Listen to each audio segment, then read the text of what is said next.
அவருக்கு ஒரு ஒரு 6 மாதம் முன்னாடி கூட போய் பார்த்தேன். பார்க்கும்போது என்னை கூப்பிட்டு அவர் அப்போ பேசலாம் முடியாது இல்லையா, வேணுமான்னு கேட்டார், பணம் வேணுமான்லாம் கேட்டார். அது அப்போ எனக்கு அதெல்லாம் தெரியாது, அப்போலாம் சின்ன பையன் தானே சார்.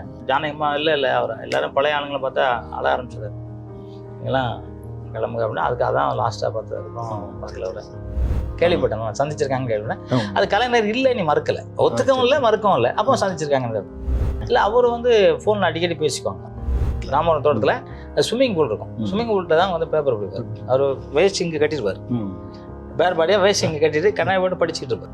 யாரோ ஒருத்தர் வந்து கருணாநிதி அப்படின்னு சொன்னார் தான் அந்த எரிஞ்சு பலான்னு வராங்க. இப்போ நீங்கள் அந்த சம்பவத்தில் இருக்கீங்க? நான் இருக்கேன், நான் பார்த்தேன், அதான் சொல்கிறேன். நான் இதை கலைஞர்கிட்ட சொன்னேன், இது மாதிரியா சொன்னேன்.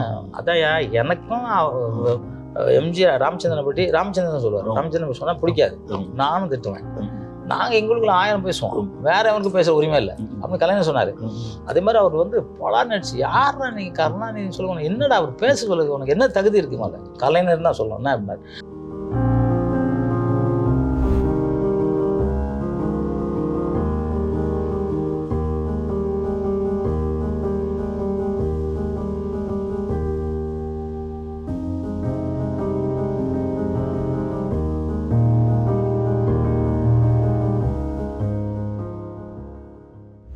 எம்ஜிஆர் வந்து உங்கள் லைஃப்பில் ரொம்ப ஒரு முக்கியமான ஒரு ரோல் இருக்குது அவருக்கு. எங்கள் அம்மா அப்பாவுக்கோ அவர் எனக்கு ஒரு அம்மா மாதிரி. அவரோட உள்ள பழக்கங்கள் சொல்ல முடியும்? எனக்கு வந்து அவர் படம் நிறைய பார்க்கப்பேன் சார், ரொம்ப பிடிக்கும். ஏன்னா அம்மா கிட்ட அப்படி தான் இருக்கணும், பெரியவங்களை மதிக்கணும். எங்கள் வாத்தியார் சொல்லி கொடுத்த மாதிரி அவரும் படத்தில் அந்த இதை சொல்லி கொடுத்தாரு. ஸோ அது எனக்கு ரொம்ப பிடிச்சிச்சு அந்த காலத்தில். சரி நம்ம எப்படி இருக்கணும் அப்படிங்கிறது, தண்ணி அடிக்கிறது பெரிய தவறுங்கிறத அவர் எல்லா படத்திலும் வலியுறுத்தினார். சிகரெட் குடிக்கிறதே பெரிய கேடுதல் அப்படின்னு சொல்லி வந்து ஒரு பெரிய பல்கலைக்கழகமாக மக்களுக்கு வந்து அரசு செய்யாத ஒரு நடிப்பு மூலியமாக அவர் எவ்வளோ பண்ணிக்கிட்டு இருந்தார். ஸோ அதெல்லாம் எனக்கு பிடிச்சிச்சு. ஸோ அதனால் அவரால் ஈர்க்கப்பட்டேன் நான். அவர் வந்து உயிர் மாதிரி நினைக்க ஆரம்பித்தேன். எலெக்ஷனில் வந்து ஒரு இப்போ டிஎம்கேல பிரிஞ்சு அவர் கட்சி ஆரம்பிக்கும் போலாம் அதெல்லாம் எனக்கு தெரியாது. தலைவர் எனக்கு பார்க்கணும், அவர் தான்.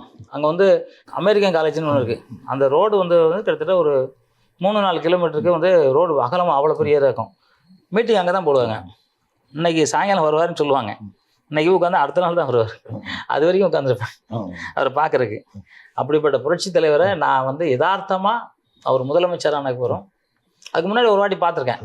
எங்கள் அண்ணன் வந்து தீவிர எம்ஜிஆர் ரசிகர். அப்போ வந்து அடிமை பெண் டைமில் இந்த போட்டோ எடுத்தது. ஸோ அந்த மாதிரி இருக்கும்போது வந்து அப்போ பார்த்துருக்கேன். அதெல்லாம் என்னெல்லாம் தெரியாது, சும்மா எங்கள் அண்ணன் வந்து மன்றத்தில் இருக்காங்க, அதனால் அந்த முறையாக போய் எடுத்தோம், அவ்வளோதான். நானாக வந்து எனக்கு அவர் கூப்பிட்டது திருச்சியில் அந்த வெள்ளமண்டியில் விளையாடும் போது கூப்பிட்டார்ல. அதுக்கப்புறம் ஹோட்டலில் பார்த்தாரு, சென்னைக்கு வர சொன்னார். நான் வந்து ஓரளவு எல்லாம் கற்றுக்கிட்டது யாரும் இல்லை, 36 கலை நான் வந்து முறையாகவே கற்றுக்கிட்டேன். சிலம்பம், செடி குச்சி, மான்கொம்பு, குத்தோசை, பட்டா, பரங்கு, லேசிங், குஸ்தி, பாக்ஸிங், ஜூடோ, கராட்டே வேறு மாஸ்டர் பிளாக் பெல்ட்னா அது. இது மாதிரி ஏகப்பட்ட கலைகள் நான் வந்து கற்றுக்கிட்டு ஸ்டேட்டில் 1971 நான் ஸ்டேட் ஃபஸ்ட்டு சிலம்பத்தில். 71 வந்து ஸ்டேட் ஃபஸ்ட் ஆகி அதுக்கப்புறம் புரட்சி தலைவர் எம்ஜிஆர் வந்து ஒரு திருச்சிக்கில் ஒரு ஃபங்க்ஷனுக்கு வரும்போது அவர் முன்னாடி விளையாண்டனால தான் அவர் என்னை வந்து இங்கே சினிமா போட்டுருந்தார். இல்லைன்னா அவர் என்ன ஃபங்க்ஷனுக்காக வராருப்பீங்க திருச்சி? அது எனக்கு ஞாபகம் இல்லை. அங்கே வெள்ளமண்டின்னு ஒரு இடம் இருக்குது திருச்சியில். அந்த வெள்ளமண்டி கிட்ட அவர் ஊர்வலமாக போகிறார். ஊர்வலமாக போகும்போது அந்த இடத்துல நிறுத்தி விளையாடுவாங்கள்ல, அப்போ ஜூபிலர் டாக்ஸின்னு அங்கே இருக்குது திருச்சியில். அது ஏத்தாப்புல வெள்ளமண்டி, அது பக்கத்தில் மரக்கடை அந்த அந்த நடுவில் ஒரு இடம், பெரிய இடம் இருக்கும். அதில் வந்து எல்லா கூட்டம் கிட்டத்தட்ட ஒரு 10,000-5,000 கூடிடுவாங்க. அந்த இடத்துல நான் விளையாடுறேன் தலைவர் முன்னாடி, மெயின் கார்டு கேட்டு பக்கத்தில் விளையாடும் போது அவர் வந்து என்னை பார்த்துருக்காரு. எனக்கு அந்த பாக்கியம் கிடச்சிருக்கு. அதாவது இப்போ மாதிரி டிவியோ செல்ஃபோனில் வீடியோ எடுக்கிறதோ ஃபோட்டோ எடுக்கிறதோ கிடையாது. அது பார்த்தா அப்போ தொழிலாளர்கள் நல அமைச்சர் மிஸ்டர் ராகவானந்தம் அவர் வந்து என்னை கையை பிடிச்சி கூப்பிட்டு போனார் மேடைக்கு. கூப்பிட்டு போனால் என்னை கட்டி பிடிச்சிட்டார் தலைவர். வேறு எப்படி ஊற்றம் பாருங்க, வெயிலில் ஊற்றி அதை கட்டி பிடிச்சிட்டு காலையில் வந்து பாரு அப்படின்னு சொல்லி. அப்போ அவர் முதலமைச்சராக இருக்கார். முதலமைச்சர் 77 அவர் வந்து போய் பார்க்க போனால் ஏன்னா அப்போ கேட்டார், நீ என்ன வேலை செய்கிறான்னு கேட்டார். இல்லைங்கய்யா வேலைன்னு ஒன்றும் பெருசாக வேலை இல்லையா, உப்பு வியாபாரம் பண்ணுறேன்.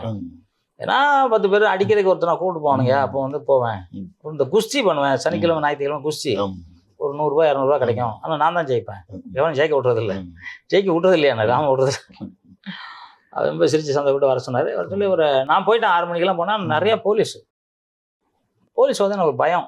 ஏன்னா நம்மளை தான் இதை பிடிக்கிறதுக்கு இங்கே நிற்கிறாங்க உங்களுக்கு, இவ்வளோ பேர் நிற்கிறாங்க, நம்ம பிடிக்க தான் நிற்கிறாங்க உங்களுக்குன்னு சொல்லிட்டு ஓரமாக அப்படியே போலீஸ் சரியாக ஒழிஞ்சு நின்றுட்டுருக்கேன். அப்போ எங்கள் தொகுதி எம்எல்ஏ முஸ்ரீபுத்தன் அவர்கள் வந்தார். திருச்சி 1ஆவது தொகுதி முஸ்ரீபுத்தன். என்ன இங்கே நிற்கிறாரு? இல்லை தலைவர் வர சொன்னார். அவர் காலையில் வர சொன்னால் நீ அதுக்கப்புறம் தானே என்னெல்லாம் வர சொன்னார், நீ எதுக்கு இங்கே நின்றுருக்கா? இல்லை போலீஸ்லாம் நிற்குது.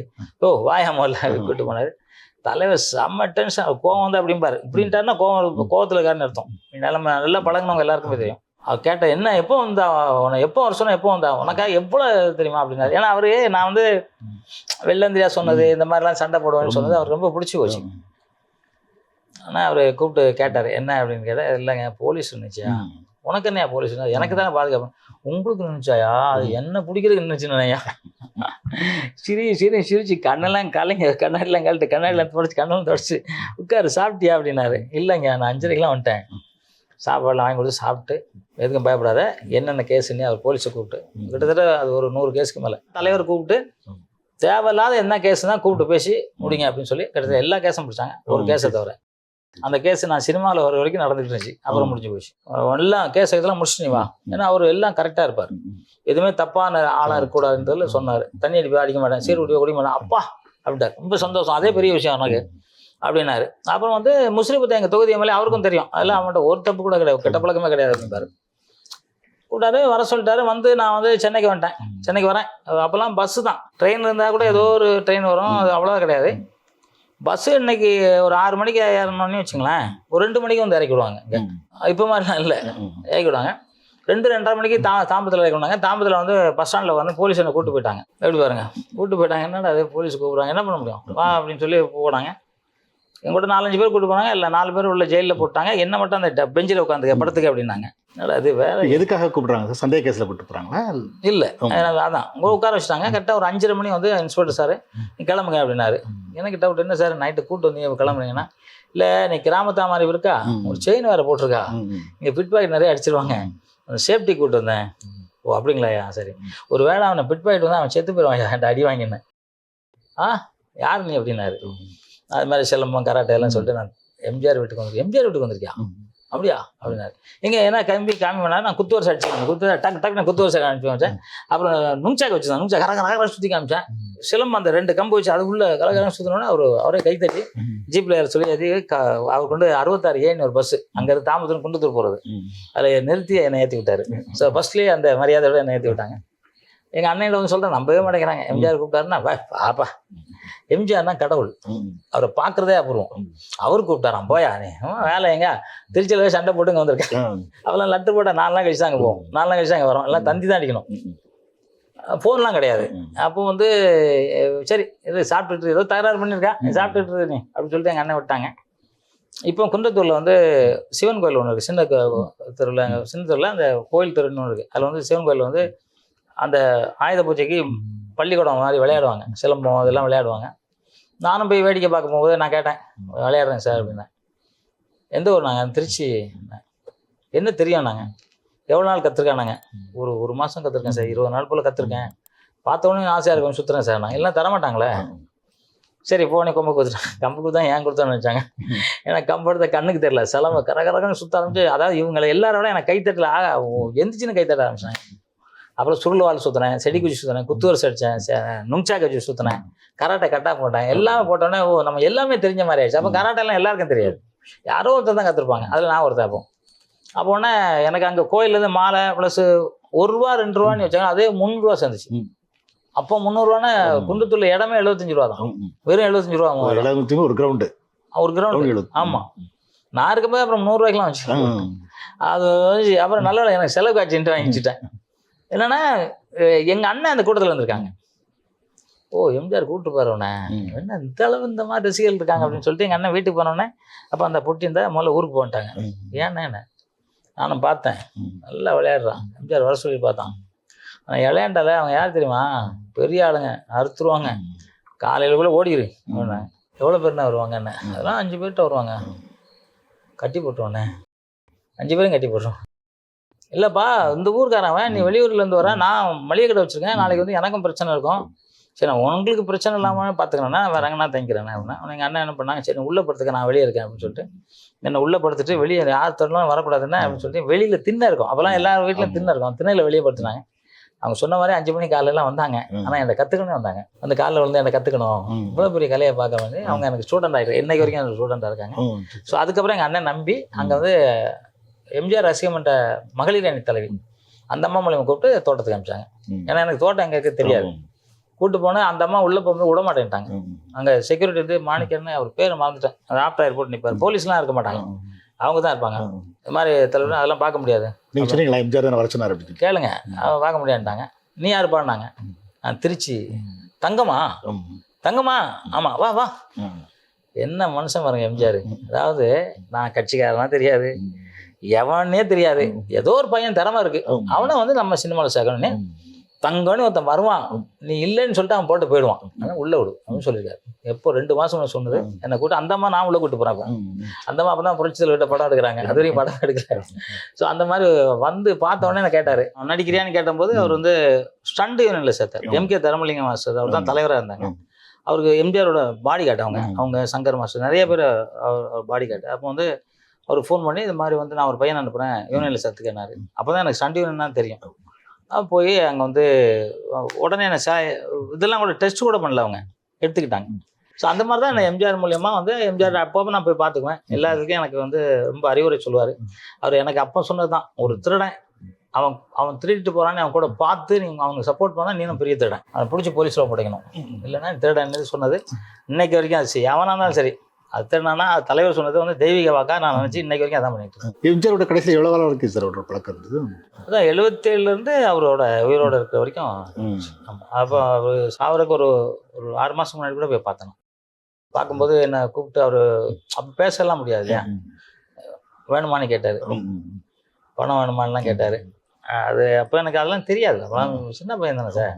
இப்போ எல்லாருக்கும் தெரியுது சார், அப்போ எனக்கு ஒன்றுமே தெரியாது. என்ன ஒன்றுமே தெரியாதுன்னு வச்சுக்கலாம், பசங்களுக்கு 30 வயசு வரைக்கும் கூட ஒன்றும் தெரியாது. அந்த மாதிரி டைமில் அப்போலாம் ஒன்றும் இல்லை. அப்போ ஜானகிமா இல்லை அவர் எல்லாரும் பழைய ஆளுங்களை பார்த்தா அழ ஆரம்பிச்சிடாரு, நீங்களாம் கிளம்புங்க அப்படின்னா. அதுக்கு அதான் லாஸ்ட்டாக பார்த்ததுக்கப்புறம் பார்க்கல, அவரை பார்க்கலாம். சரி, நீங்கள் எம்ஜிஆர் பற்றி சொல்லும்போதே வந்து இல்லை செல்ல பிள்ளைன்னு நீங்கள் சொன்னீங்க. என்னன்னா நான் அப்பயும் சொன்ன ஒரு வார்த்தை என்னன்னா, தலைவர் எம்ஜிஆர் அவர்கள் இறந்ததுக்கப்புறம் எனக்கு வந்து ஒரு பிரச்சனை வருது. பிரச்சனை வரும்போது என்னை வந்து ஒரு குரூப் கடத்துதுங்கும் போது நான் தப்பிச்சிட்டாலும் போலீஸ் அதில் வந்து சிஎஸ்ஆரோ எஃப்ஐஆரோ போடல. இப்போ அதை எதிர்த்து போராடுறது யார் சொல்லுங்கள்? பாரதி ராஜா, நெப்போலியன், சரத்குமார், விஜயகாந்த், அவங்க போலீஸ் வாசலில் உட்காந்துட்டாங்க. உட்காந்து பெரிய கலவரம் மாதிரி ஆயிடுச்சு. எங்கள் ஊர்லலாம் வந்து பஸ் அடிக்கிறது அப்படி பெரிய கலவரம் ஆயிடுச்சு. அப்போ வந்து நான் வெளியே போயிருந்தேன், எங்கள் வீட்டுக்கு தலைவர் ஃபோன் பண்ணியிருக்காங்க, லேண்ட்லைன், அப்போ லேண்ட்லைன் தானே. ஃபோன் பண்ணி இது மாதிரி நான் ஜாகவர்தங்க, சொல்லுங்கள் நான் வந்து சிஎம் வீட்டிலேருந்து பேசுகிறேன், சொல்லுங்கள் அப்படின்னா. சிஎம் இப்போ உங்களை பார்க்கணுங்கிறாரு. என்ன பார்க்கணுங்கிறாரு? ஏன் நீங்கள் சொல்லுங்கள் எப்போ நான் வரணும்? இல்லை உங்கள் நாங்கள் எப்போ சொல்லுங்கள் அப்படிங்கிறேன். உங்களுக்கு எப்போ நீங்கள் என்ன நான் 4 மணிக்கு எந்திரிப்பேன், எப்போ வேணும் ஓகே, 7 மணிக்கு ஓகே, 7 மணிக்கு ஓகேன்ட்டேன். நான் 7 மணிக்கு காலையில் அப்பாயின்மெண்ட்டு, நான் 6:30க்கெலாம் போயிட்டேன். எனக்கு முன்னாடி நிறைய தலைவர்கள்லாம் உட்காந்துருக்காங்க அவரை பார்க்குறதுக்கு. அவர் தான் 3:30 மணிக்கு எந்திரிச்சு குளிச்சு ரெடியாக இருப்பார் இல்லையா.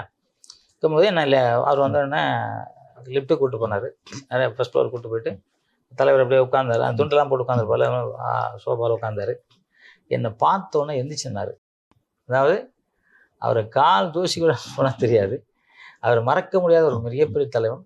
அதான் அந்த படம், ஃபஸ்ட்டு ஃபோட்டோ, நான் அதை காமிக்கிறேன் வரேன். எந்திரிச்சிட்டார், எந்திரிக்கணும் அவசியம் இல்லை. தமிழக முதலமைச்சர், பல கோடி பேரோட இதய துடிப்பு, எந்திரிக்கணும் இல்லை, அதான் பெருந்தன்மை. நினச்ச உடனே நான் போய் ஐயா அப்படின்னு கையை கும்பிட்டேன். கையை அப்படி தட்டி விட்டுட்டு உட்காரியா அப்படின்னாரு. அவர் ரொம்ப உரிமை, ஃபஸ்ட்டு தான் வெயிட் பண்ணுறோம், அது உட்காருங்க ஐயா, நீங்கள் உட்காருங்க. என் வீட்டில் வந்து என்ன உட்கார சொல்கிறீங்க, நீ உட்காருமா இல்லை அப்படின்னாரு. எனக்கு கொஞ்சம் பயம், என்ன முதலமைச்சர் இல்லைங்க, முதலமைச்சர் இல்லாமல் எவ்வளோ பெரிய தலைவர், அவரை பற்றி வெளியில் சொன்னாலே அடிப்பாங்க, அந்த பெரிய தலைவர். இல்லைங்கய்யா அப்படின்னா, இன்னும் நீ உட்காரு அப்படின்னாரு. கை கொடுங்க அப்படின்னா கொடுத்தாரு. இன்னும் உட்காருங்க அப்படி உட்கார வச்சாரு. எனக்கு என்ன பண்ணணுமோ உடனே பண்ணி கொடுத்தாரு, இம்மிடியேட்டாக பண்ணி கொடுத்தாரு. என் மேலே நியாயம் இருக்க பட்சத்தில் எல்லாமே பண்ணார். அதுக்கப்புறம் வந்து அவர் படத்தில் என்ன ரெக்கமெண்ட் பண்ணார். அவர் படத்தில் அவர் கதை வசனம் எழுதின படம் நான் மாஸ்டர் ஒர்க் பண்ணேன். அவரோட சீரியல் ரோமாபுரி பாண்டியன் கிட்டத்தட்ட 600 நாள், எத்தனை ஒரு 2-3 வருஷம்னு நினைக்கிறேன். அது வாரம் தானே ஒரு வாட்டி வந்துச்சு. அது என்னை வந்து ஃபைட் மாஸ்டர் ராஜஸ்தான் போனேன். அதில் ஒரு வீரபாகன்னு ஒரு கேரக்டர், அந்த யாரோ ஃபிக்ஸ் பண்ணியிருக்காங்க, அவங்க வரல. நான் குட்டி பத்து நடந்துட்டு வேறு யார் இருக்காருன்னா, இல்லை வேறு யாரும் இல்லை, ஜாகுவார் ஃபைட் மாஸ்டர் தங்கம் இருக்காப்புல கொடு, அவர் நடிக்க சொல்லு. அதனால் என்ன கேட்டால் நான் நடிக்க முடியாதுட்டேன். ஐயோ தலைவர் சொல்ல நீங்கள் பேசுங்க, தலைவர்கிட்ட கொடுத்தேன். ஓ நீ படிய நடியா நல்லா இருக்கும் நடியா அப்படின்னாரு. எனக்காக அப்புறம் அது ஒரு சின்ன கேரக்டராக பெரிய கேரக்டராகி கிட்டத்தட்ட ஒரு 3 வருஷம். அது வந்து அவர் கதை வசனத்தில் நடிக்கிற எவ்வளோ பெரிய பாக்கியம், அதில் நடிக்க வச்சோம். எனக்கு வந்து அவர் கையினால் 3 தங்கப்பதக்கம் வாங்கியிருக்கேன், நிறைய அவார்டுகள். இன்னைக்கு உலகம் தமிழர் இருக்க வரைக்கும் கலைஞர்களை மறக்க முடியாது. யார் என்ன சொன்னாலும் சரி, அவர் பண்ண நிறைய உதவிகளை எந்த காலத்துலையும் யாரும் மறக்க முடியாது. இன்னைக்கு வந்து கை ரிக்ஷா ஒழிச்சதாக இருக்கட்டும், இன்னைக்கு நம்ம வந்து பாலத்தில் ஜாலியாக சிட்டிக்குள்ளே போகிறோம்னாலும் சரி, குடிசை வீடெல்லாம் கோபுர வீடாக்குறதும் சரி, இது மாதிரி எவ்வளோ மக்களுக்கு என்னெல்லாமோ பண்ணியிருக்காரு அந்த தலைவன். எங்களுக்கு நேருக்கு நேரு என்னை வந்து ஜாகுவார் தங்கனே கூப்பிடவே மாட்டேன், உடனே தங்கோனி தான் கூப்பிடுவேன், தமிழில் தான் நான் கூப்பிடுவேனே சொன்ன தமிழக தலைவன் டாக்டர் கலைஞர். எந்த மாற்று கருத்தும் இல்லை. அவருக்கும் ஒரு கோடி கும்பிடு. ஏன்னா நம்ம தலைவர், ஏன்னா 13 விஷயம் என்னென்னலாம் தெரியும், நான் பழகியிருக்கேன், அதெல்லாம் பெரிய விஷயம் இல்லையா. அந்த பாக்கியம் கொடுத்தது புரட்சித் தலைவர் எம்ஜிஆர் அவர்கள். அதுதான் அதை என்ன இப்போ ஏன் நான் அதை கூட நானே நீங்கள் கேட்டேன்னா, ஒரு வாட்டி வந்து மகாபலிபுரத்துக்கு பக்கத்தில் கதை டிஸ்கஷன் என்னை கூப்பிட்டு போகிறார் தலைவர், அங்கே இருக்காரு, நாங்கள் எல்லாம் போகிறோம். டிஸ்கஷன் முடிஞ்சோடனே எல்லாம் அவர் வந்து கிளம்புறாரு.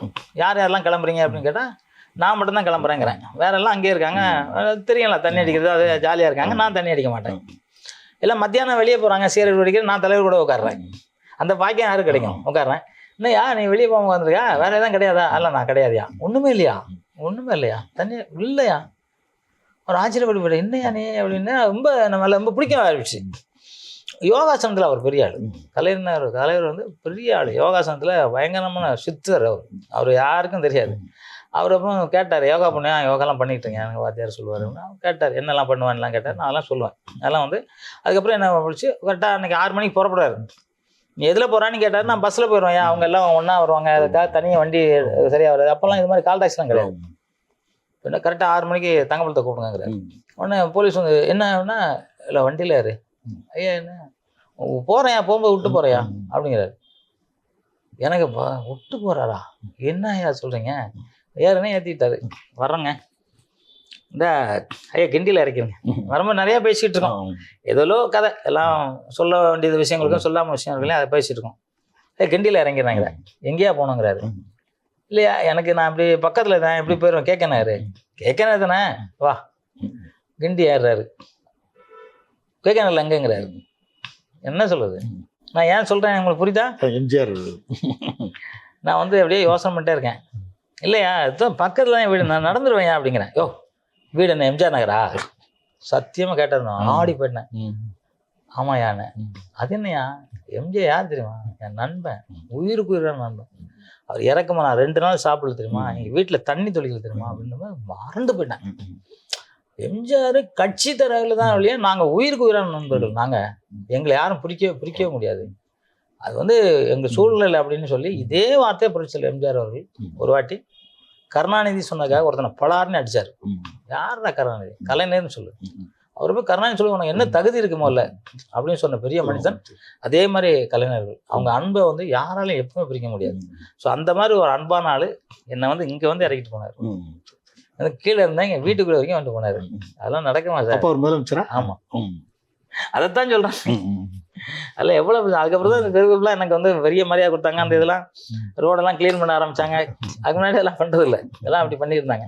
ஸோ அந்த மாதிரி பெரிய தலைவன் எங்கே அவரெல்லாம் நம்ம விட்டுறக்கூடாதுல்ல சார். நம்ம வாழ்க்கையில் வந்து பெரிய எனக்கு 3 அவார்டு என்னெல்லாம் கொடுத்துருக்காரு. எவ்வளோ பெரிய மனிதர் அவருலாம். அப்பா சொர்க்கம் சார் அந்த காலம். புரட்சியாளர் எம்ஜிஆர் டாக்டர் கலைஞர்லாம் சொர்க்கம். அந்த காலம் வருதா என்னன்னு தெரியல. எம்ஜிஆர் பற்றி அவரே தான் உங்கள்கிட்ட சொல்லியிருக்காரு. எம்ஜிஆரை ஆத்மார்த்தமாக எம்ஜிஆர் நல்லா பிடிக்கும் கலைஞர்களுக்கு. இதே மாதிரி ஸ்டாலின் ஐயாவுக்கும் பிடிக்கும். ஸ்டாலினும் சொல்லியிருக்காரு நிறையா. வந்து என்னை வந்து இந்த அளவுக்கு கொண்டு வந்தார் கலைஞர் எம்ஜிஆர்ன்ட்டு அவரே சொல்லியிருக்காரு. அதே மாதிரி கலைஞர் அவங்களும் உயிரான் சார் 2 பேருமே. நம்ம அவங்க 2 பேரும் ஒன்றா இருந்தது எனக்கு தெரியலன்னு வச்சுங்களேன். அவ்வளோ ஏதோ ஒரு காரணம், வேற ஏதோ ஒரு காரணத்தில் பிரச்சனை வந்துருச்சு, அவ்வளோதான். அதாவது இப்போ அண்ணன் தம்பிகள் தகராறு இல்லையா, அது மாதிரி ஒரு தகராறு. அது பெருசாக கிளப்பி விட்டுருவாங்க இல்லையா, அப்படி கிளப்பி பிரித்து விட்டாங்க, அவ்வளோதான். ஆனால் இவங்க 2 பேரும் கடைசி வரைக்கும் பேசிக்கிட்டு தான் இருந்திருக்காங்க, பாசத்தோடு தான் இருந்திருக்காங்க. அவங்களுக்குள்ள வெளியே இருந்தாலும் உங்களுக்குள்ள பேசிட்டு தான் இருந்திருக்காங்க. எனக்கு கலைஞர் சொன்னது பேசுவோம்யா எல்லாம். அதே நட்பு சார். சந்திச்சிருக்காங்க. இப்போ நான் கூட சில விஷயங்கள் கேள்விப்பட்டிருக்காங்க. மகாபலிபுரத்தில் ஒரு இடத்துலலாம் வந்து வர சொல்லி பார்த்துருக்காங்க அப்படின்லாம் வந்து கேள்விப்பட்டேன். நானும் அவரு சொல்லலை, கேள்விப்பட்டேன். நான் சந்திச்சிருக்காங்க கேள்விப்பட்டேன். அது கலைஞர் இல்லை, நீ மறுக்கலை, ஒத்துக்கவும் இல்லை மறுக்கவும் இல்லை, அப்போ சந்திச்சிருக்காங்க அதெல்லாம் இல்லை. அவர் வந்து ஃபோனில் அடிக்கடி பேசிக்குவாங்க. எல்லா விஷயத்துலையும் வந்து அவங்க நட்பு. அது சார் நட்பு சார். அந்த காலத்துலலாம் உயிர் உடல் எப்படி இருக்கோ அந்த மாதிரி நட்பு. இந்த காலத்தில் அப்படிலாம் இல்லை. இந்த காலத்தில் வந்து நம்ம நல்லா இருக்க வரைக்கும் நம்ம கூட நட்பாக ஒருத்தர் நடிப்பான். உண்மையான நட்பு கிடையாது. அந்த காலத்தில் உண்மையான நட்பு, அந்த உண்மையான நட்பு கலைஞருக்கும் எம்ஜிஆருக்கும் இருந்துச்சு. யார் மாற்றுக்கிறது கிடையாது. இப்போ அப்படி இருக்காருன்னு தெரியாது. அப்போ இருந்துச்சு. அவங்க 2 பேரும் அவ்வளோ பாசம். அதுதான் சொல்லல, அவர் நான் கேட்கணும் இருந்தா எம்ஜிஆர் நகராயன்னு கேட்குறாரு அவரு. அப்போ அவர் எவ்வளோ உள்ள இருந்து அவர் என்ன சாதனால சார், கலைஞர் வந்து என்ன சாதனாலா, என்ன அவர் அறிவுலாம். அதாவது தாமஸ் ஆல்வா எடிசன் தானே, அதானே இதெல்லாம் லைட்லாம் கண்டுபிடிச்சல. அந்த மாதிரி கலைஞருக்கு அவரை விட மூளை ஜாஸ்தி.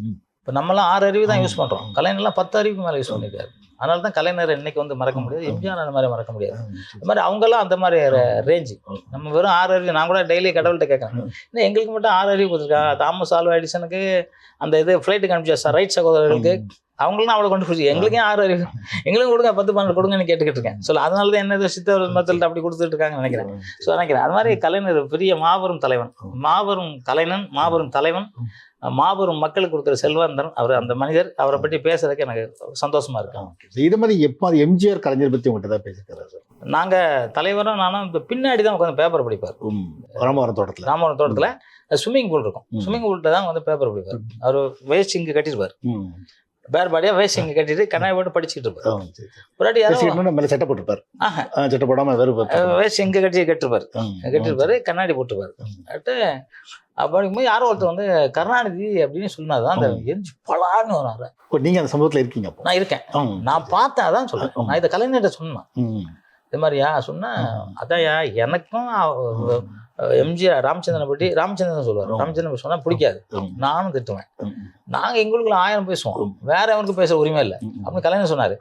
அதே மாதிரி அவர் வந்து பலா நடிச்சு, யாரா நீ கருணாநிதினு சொல்லுவாங்க, என்னடா அவர் பேச சொல்லுது, உனக்கு என்ன தகுதி இருக்கு? முதல்ல கலைஞர் தான் சொல்லணும். என்ன அப்படின்னாரு, மேடையில் எந்த இடத்துலையும் கலைஞர் தான் அவர் சொல்லுவார். இவர் எல்லா இடத்துலையும் ராமச்சந்திரன் தான் சொல்லுவார். அவங்க 2 பேருக்கும் அந்த நட்பு அந்த காலத்துல அப்படியே இருக்கு. அப்படி இல்லை.